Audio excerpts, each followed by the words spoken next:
Driving tips turned life lessons. Obey the stop signs. Sometimes, pausing is the only way to move forward safely.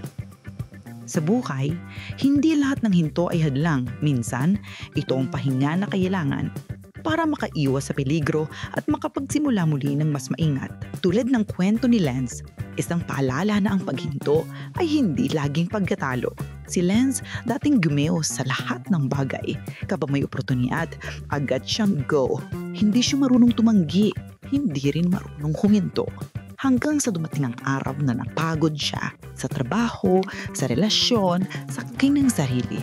Doon niya napagtanto na ulad din sa daan, may mga stop signs din sa buhay na kailangang sundin para hindi tuluyang apahamak. Matapos siyang huminto, natutunan niyang magpahinga, magplano at magtutuloy ng mas maayos. Kaya tandaan, ang paghinto ay hindi kabiguan.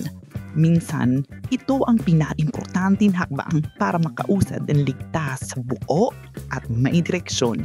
Mga paalalang hindi lang para sa daan, kung hindi rin para sa buhay. Mula sa National Road Safety Alliance,